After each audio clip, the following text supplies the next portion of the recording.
আসসালামু আলাইকুম সবাইকে টেকনিক ইজি এডিশনের পক্ষ থেকে জানাচ্ছি স্বাগতম।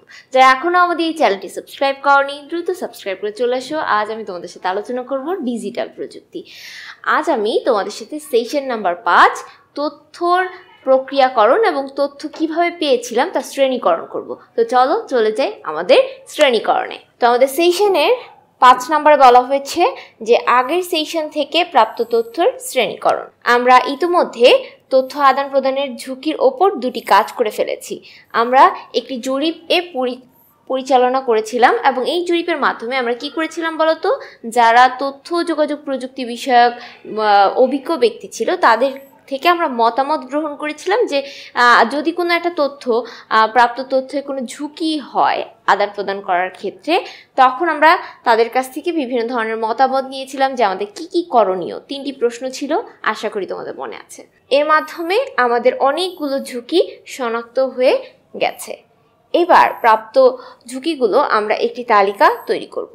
তালিকায় আমরা ডিজিটাল মাধ্যমে ঝুঁকি এবং সাধারণ মাধ্যমে ঝুঁকি আলাদা করব। ডিজিটাল মাধ্যম আর সাধারণ মাধ্যমকে আমরা আলাদা করব, অর্থাৎ কি ধরনের ঝুঁকি হতে পারে ডিজিটাল মাধ্যমে তথ্য আদান প্রদান করলে বা সাধারণ মাধ্যমে কি কি ঝুঁকি হতে পারে, চলো তা জেনে আসি। তো প্রথমেই দেখো ডিজিটাল মাধ্যমের ঝুঁকি আর ডিজিটাল নয় বা সাধারণ মাধ্যমের ঝুঁকি। 1 নম্বরে বলা হয়েছে এসএসসি পরীক্ষার যে সম্পৃক্ত একটি ভুল খবর আমরা অভিভাবকের ফোনে এলো, আমি তা যাচাই না করে আমার বন্ধু এবং অভিভাবকদের ফোনে পাঠিয়ে দিলাম।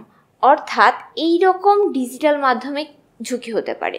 SMS এর মাধ্যমে, অর্থাৎ SMS আসে, এসএসসি পরীক্ষার বিভিন্ন ধরনের তথ্য আসে, এই সকল খবরগুলো আমরা অনেক সময় কি করি, যাচাই বাছাই না করেই বিভিন্ন জায়গায় ফরওয়ার্ড করে দিই। এই ধরনের ঝুঁকি হতে পারে। আর ডিজিটাল নয় সাধারণ মাধ্যমে ঝুঁকি হতে পারে এরকম যে এসএসসি পরীক্ষা নিয়ে একটি ভুল খবর আমাদের বিদ্যালয়ে আসার পথে জানতে পারলাম, আমি যাচাই না করে বিদ্যালয়ে এসে সবার কাছে জানিয়ে দিলাম। এটা এক ধরনের সাধারণ, মানে লোকমুখে অনেক ধরনের সংবাদ শোনা যায়। এই সকল সাধারণ তথ্যগুলো কিন্তু অনেক ঝুঁকির সম্মুখীন হতে পারে। 2 নম্বরে বলা হয়েছে, দেখো আমি মোবাইল ফোনে গেম খেলতে গিয়ে একটি জায়গায় আমার অভিভাবকের ইমেল এর ঠিকানা দিয়ে দিলাম। আমার অভিভাবকের ইমেলের ঠিকানায় একটি মেইল এলো, সেখানে লেখা আপনি একটি লটারি জিতেছেন, এই লিঙ্কে ক্লিক করে আপনার ব্যাংকে অ্যাকাউন্ট নাম্বার দিন। আমার অভিভাবক তার অ্যাকাউন্টের সব তথ্য দিয়ে দিলেন। এর ফলে ব্যাংকে যে যাবতীয় টাকা যদি থেকে থাকে ওই অ্যাকাউন্টটিতে এই সকল SMS এর মাধ্যমে বিভিন্ন টাকা হাতিয়ে নেওয়া হয়। এইরকম প্রতারণা শিকারও মানুষ হয়ে থাকে। দেখো সাধারণ মাধ্যমে কি বলা হয়েছে যে ফটোকপির দোকানে আমার জন্ম নিবন্ধন সনদ বা পাসপোর্ট এর ফটোকপি ফেলে এলাম। এই রকম কাজ করা যাবে না। জন্ম নিবন্ধনের ফটোকপি বা পাসপোর্ট এর ফটোকপি যখন তুমি করবে তখন অবশ্যই সাবধান সহিত করবে এবং তার সাথে সাথে এগুলো ফেলে আসা যাবে না, ঠিক আছে? তো এইরকম আরও কিছু তথ্য রয়েছে যা আমরা এখন লিখব। তো চলো লিখে নিই। আমাদের প্রথমে লিখব ডিজিটাল মাধ্যমে যা যা রয়েছে। 3 নম্বরে বলা হয়েছে ডিজিটাল মাধ্যমের সোশ্যাল মিডিয়ায় ফ্রি ইন্টারনেট এর সফটওয়্যারের বিজ্ঞাপন দেখে সাথে সাথে লিঙ্কে প্রবেশ করা। আর এই প্রবেশ করাও কিন্তু এক ধরনের ডিজিটাল মাধ্যমের ঝুঁকি, কারণ বিভিন্ন লিঙ্ক কিন্তু আমাদের প্রতিনিয়তই ডিজিটাল সফটওয়্যারে বা ডিজিটাল যে সকল আমরা মাধ্যমগুলো ব্যবহার করি এগুলোতে আসতেই থাকে। এই সকল লিঙ্কে প্রবেশ করলে আমাদের কি হতে পারে, এই যে ফ্রিতে অ্যান্টিভাইরাসগুলো যেগুলো পাওয়া যাচ্ছে সফটওয়্যার, এই সফটওয়্যারগুলো সাধারণত এর পিছনে লুকিয়ে থাকে বিভিন্ন ধরনের ক্ষতিকারক ভাইরাস, যেমন ওয়ার্ম, ট্রোজান হর্স, এগুলো সব কম্পিউটারের ভাইরাস। এই ভাইরাসগুলো আমাদের কম্পিউটার বলো বা আমাদের যে ডিজিটাল মাধ্যম বলো, যে ডিজিটাল মাধ্যমটি তুমি ব্যবহার করছো তাকে ক্ষতিগ্রস্ত করবে। তাই এটাও এক ধরনের ঝুঁকি। আচ্ছা দেখো 3 নম্বরে বলা হয়েছে ডিজিটাল মাধ্যমে নয় এইরকম যে সকল তথ্যগুলো ঝুঁকি হতে পারে তা হলো বিদ্যালয় থেকে বাসায় যাওয়ার সময় পোস্টারের মাধ্যমে দেখা আবহাওয়া নিয়ে ভুল তথ্য বাসায় এসে পরিবারের সাথে সবাইকে জানানো। আচ্ছা, পরিবারের সবাইকে জানানোর ফলে কি হতে পারে? যেমন পরিবেশ নিয়ে বিভিন্ন ধরনের সংবাদ আমরা প্রতিনিয়তই পেয়ে থাকি। যেমন কিছুদিন আগে ঘূর্ণিঝড় হলো, এবং এই ঘূর্ণিঝড় সম্পর্কে ধরো তুমি বাসায় গিয়ে বললা যে পার্বত্য চট্টগ্রামে শুনলাম যে পাহাড় ধসে অনেক মানুষ মারা গেছে। তো পার্বত্য চট্টগ্রামে ধরো তোমার পরিবারের কেউ হয়তো চিনে ওই এলাকার লোক, তো তখন ধরো তাদের কিন্তু এক ধরনের কি হ্যারাসমেন্টের শিকার হতে পারে যে আমাদের পরিবারের কেউ ধরো পার্বত্য চট্টগ্রামে আছে, ওই এলাকায় ধ্বংসাবশেষের কথা। তার মানে এই যে তুমি জরিপ না করে বা না জেনেই একটি তথ্য সবার সামনে প্রকাশ করছো, তো যাচাই না করে প্রকাশ করার ফলে কি হতে পারে? বিভিন্ন ঝুঁকির সম্মুখীন আমরা হতে পারি। আর এই তালিকায় আমরা আমাদের 10 মিনিটের শেষ করতে হবে, অর্থাৎ আমাদের এই তালিকাটি আমাদের 10 মিনিটে শেষ করতে হবে। তালিকাটি কি সেটা দেখো। তালিকাটি তৈরি করতে হলে আমাদের একে একে কয়েকজনের শ্রেণীকরণ করা ঝুঁকিগুলো, একটি ঝুঁকি হয়নি, কেমন হয়েছে যেন, এই তালিকা থেকে আবারও যাব। এই তালিকাটি আমাদের 10 মিনিটে শেষ করতে হবে, অর্থাৎ এখন আমরা যে তালিকাটি তৈরি করব তা 10 মিনিটে আমরা শেষ করে ফেলবো। তালিকাটি তৈরি হয়ে গেলে একে একে কয়েকজন শ্রেণীকরণ করা ঝুঁকিগুলো একটি করে ঝুঁকি নিচের ম্যাপ এর মতো করে বোর্ড এ লিখবে। অর্থাৎ এখন এই যে নিচে যে ম্যাপটা দেখা যাচ্ছে এরকম বোর্ডে করে লিখবে, বড় পোস্টার কাগজে তোমরা চাইলে লিখতে পারো, এবং সবাই নিজের করা তালিকাটি সঙ্গে মিলিয়ে নিবে। অর্থাৎ আমাদের কাজ থাকবে একে একে সবার 10 মিনিটে একটি তালিকা তৈরি করা, এবং সেই তালিকা থেকে কয়েকজন মিলে শ্রেণীকরণ করে ঝুঁকিপূর্ণ কি কি হতে পারে তা ম্যাপের মাধ্যমে বা বোর্ডের মাধ্যমে সবার সামনে প্রকাশ করা, এবং তার সাথে সাথে তোমরা যেগুলো বের করে নিয়ে এসেছো ডিজিটাল মাধ্যমে বা সাধারণ মাধ্যমে কি কি ঝুঁকি হতে পারে তার সাথে মিলিয়ে নেওয়া। তো প্রথমে দেখো কি বলা আছে, তথ্য আদান প্রদানের ঝুঁকি 1, ডিজিটাল মাধ্যমের ঝুঁকি, আর ডিজিটাল নয় অর্থাৎ সাধারণ মাধ্যমে কি কি ঝুঁকি হতে পারে। এইভাবে করে আমরা প্রথমে লিখে নিব। এরপরে আমাদের কাজ হবে যে আমরা যে তথ্য আদান প্রদানগুলো করেছিলাম ডিজিটাল মাধ্যমে কি কি ঝুঁকি তা এক জায়গায় লিখব, আর সাধারণ মাধ্যমের ঝুঁকি তা এক জায়গায় লিখব। যেরকম আমরা ছকে কিন্তু দেখিয়ে দিয়েছি কি কি ঝুঁকি আমরা সম্মুখীন হয়েছি। এরকম করে আমরা বড় বড় পোস্টার পেপারে বা আমরা তালিকা আকারে ছক আকারেও লিখতে পারি। এক্ষেত্রে আমরা বুঝে গেছি তথ্য আদান প্রদানের ক্ষেত্রে কোন মাধ্যমে কি কি ঝুঁকি হতে পারে, কোন কোন মাধ্যমে হতে পারে।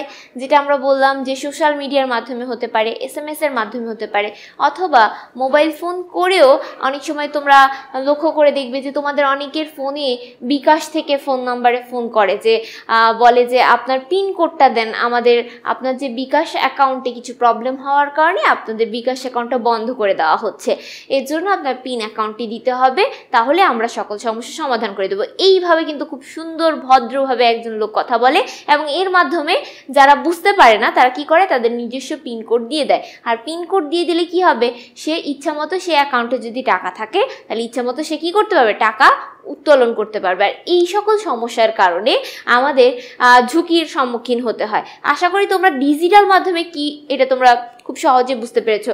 আর নন ডিজিটাল বলতে গেলে বোঝানো হচ্ছে যে সাধারণ মাধ্যমগুলো, সাধারণ মাধ্যম অর্থাৎ লোকমুখে অনেক ধরনের তথ্য শোনা যায়, এবং এই তথ্যও কিন্তু ঝুঁকিপূর্ণ হতে পারে। ধরো তুমি শুনলা হঠাৎ করে বললো যে একজন এসে যেহেতু আমাদের কিছুদিন আগেই আমাদের প্যান্ডামিক সিচুয়েশন আমরা ক্রিয়েট থেকে বেঁচে এসেছি, কোভিডের সিচুয়েশন, এইরকম কিছু একটা ভাইরাসের নামে একজন বললো যে খুব দ্রুতই লকডাউন হয়ে যাবে, তাই পড়াশোনা করা লাগবে না।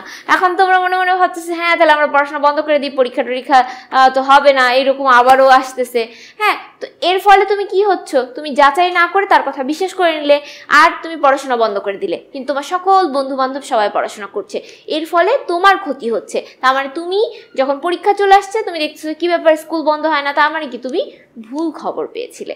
এই সকল তথ্য কিন্তু মানুষ কি করে থাকে, বলে থাকে। তো এই রকম তথ্য যাচাই না করে কখনোই কারো তথ্য বিশ্বাস করা যাবে না, এবং অবশ্যই তাকে অবজারভেশন করে সেই তথ্যটিকে বিশ্বাস করতে হবে। আচ্ছা, ডিজিটাল মাধ্যম এবং সাধারণ মাধ্যমের ঝুঁকিগুলো কিছুটা আলাদা। অর্থাৎ ডিজিটাল মাধ্যমের ঝুঁকিগুলো আমরা দেখে বা বুঝে চট করে বুঝতে পারি না, আর সাধারণ মাধ্যমগুলো কিন্তু আমাদের সামনেই হয়, যে কারণে আমরা খুব সহজে বুঝতে পারি বা এটাকে অবজারভেশনের জন্য কিছু টাইম থাকে। এই দুটি মাধ্যমের ঝুঁকি সম্পর্কে জানতে নিচের ঘরের বর্ণনাটি পড়ে দেখতে পারো।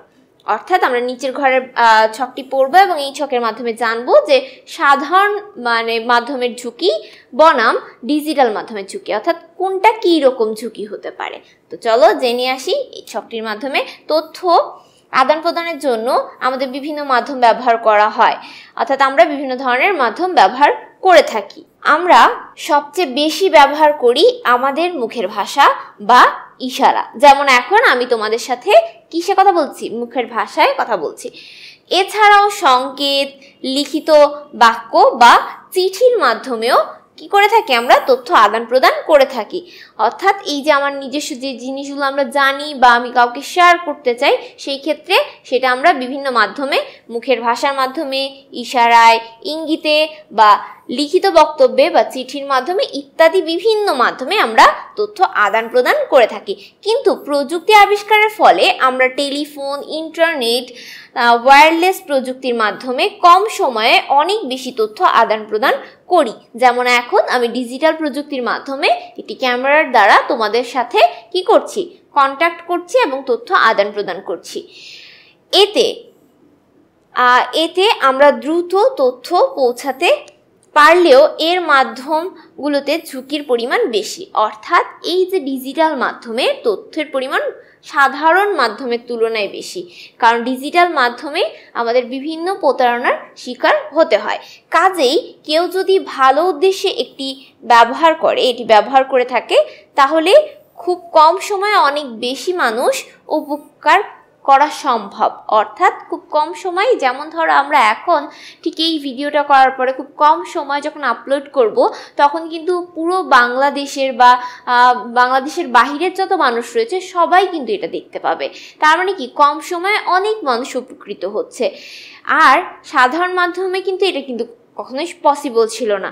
কিন্তু এটা যদি মানুষ অসাধুভাবে ব্যবহার করে থাকে, তাহলে সেই ক্ষেত্রে কিন্তু আলটিমেটলি যে এই তথ্যটি প্রকাশ করেছিল তার ক্ষতি হবে। যেমন ধরো আমাদের চ্যানেল থেকে আমরা এই তথ্যটি প্রকাশ করলাম, যদি এটা কেউ তাদের চ্যানেলে এটা যদি অ্যাড করে দেয়, তাহলে কি হবে? আমাদের চ্যানেলের জন্য ক্ষতি হবে। এই ঝুঁকিটাই কিন্তু আমাদের সামাল দিতে হবে। এর জন্য আমাদের কি কি পদক্ষেপ গ্রহণ করতে হবে, তাই কিন্তু আমরা সেশনগুলোর মাধ্যমে জানতে পারবো। এইভাবে খারাপ উদ্দেশ্য ব্যবহার করলে খুব কম সময়ে অনেক বেশি মানুষ ক্ষতিও হতে পারে। এই যে দেখো, কম সময়ে অনেক বড় ক্ষতিও হতে পারে এই ডিজিটাল প্রযুক্তি ব্যবহার করলে। মনে করি একজন লবণ ব্যবসায়ী ভুল করে প্রয়োজন এর তুলনায় বেশি লবণ আমদানি করে ফেললো, অর্থাৎ সে নিয়ে আসলো, আমদানি বা কিনে ফেললো। এতে বেশি লবণ এনেছে যে সে অনেক দিন ধরে মজুত করে রাখার যথেষ্ট জায়গাও তার নেই। তাহলে কি হবে? তার ক্ষতি হবে, তাই না? এখন সে চিন্তা করলো কিভাবে এই লবণ দ্রুত বিক্রি করে ফেলা যায়, তাই সে একটি ফন্দি পাতলো। আচ্ছা, কি ফন্দি সেটা আমরা দেখি। সে বিভিন্ন সামাজিক মাধ্যমে যেমন ফেসবুক, টুইটার, ইউটিউব বা হোয়াটসঅ্যাপ ইত্যাদি একটি গুজব ছড়িয়ে দিল। এটি বলল যে আগামীকাল থেকে লবণের দাম 5 গুণ বেড়ে যাবে, কারণ যে দেশে থেকে লবণ আমদানি করা হতো সে দেশ আর লবণ বিক্রয় করবে না। পুরো দেশের অনেক মানুষ এর মধ্যে লবণ কিনে রাখার কি পড়ে যাবে? হিড়িক পড়ে যাবে, কারণ এটা এক ধরনের কি গুজব। এই সকল গুজব কিন্তু কান দেওয়া যাবে না, এবং এই সকল অসাধু ব্যবসায়ীর কারণেই কিন্তু আমাদের ক্ষতির সম্মুখীন হতে হচ্ছে। এইভাবে এই অসাধু ব্যবসায়ী তার লবণ অনেক উচ্চ মূল্যে বিক্রি করে দিল।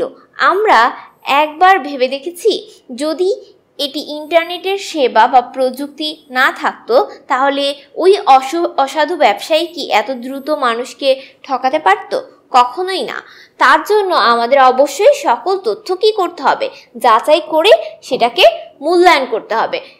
তাই বলে প্রযুক্তি যে খারাপ তাও কিন্তু বলা যাবে না। প্রযুক্তির কল্যাণে মানুষ অনেক উপকৃত হয়েছে।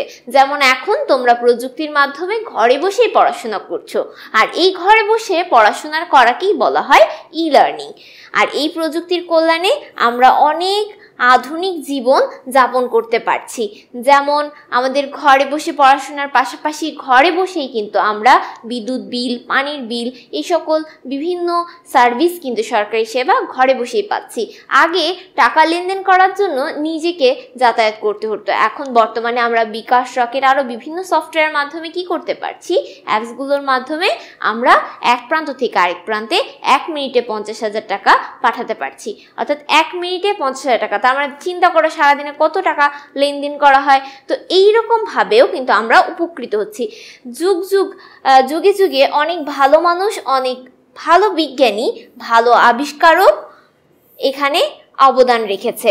আমরা সবাই আগামী দিনে ভালো মানুষদের একজন হতে চাই। তাই আমরা সবাই সকল ভালো মানুষের মতন সকল যাবতীয় যত কাজ রয়েছে, ভালো কাজগুলো যাতে মানুষ উপকৃত হয়, ডিজিটাল মাধ্যমে হোক বা সাধারণ মাধ্যমে হোক, এবং ঝুঁকি যেন এড়িয়ে চলতে পারে, সেই দিকে আমরা লক্ষ্য রাখবো। আশা করি তোমরা এই পর্বটি বুঝতে পেরেছো। পরবর্তী পর্ব দেখার জন্য সবাইকে আমন্ত্রণ জানিয়ে এখানে বিদায় নিচ্ছি। সবাই ভালো থাকবে, সুস্থ থাকবে। আসসালামু আলাইকুম ওয়া রাহমাতুল্লাহি ওয়া বারাকাতুহু।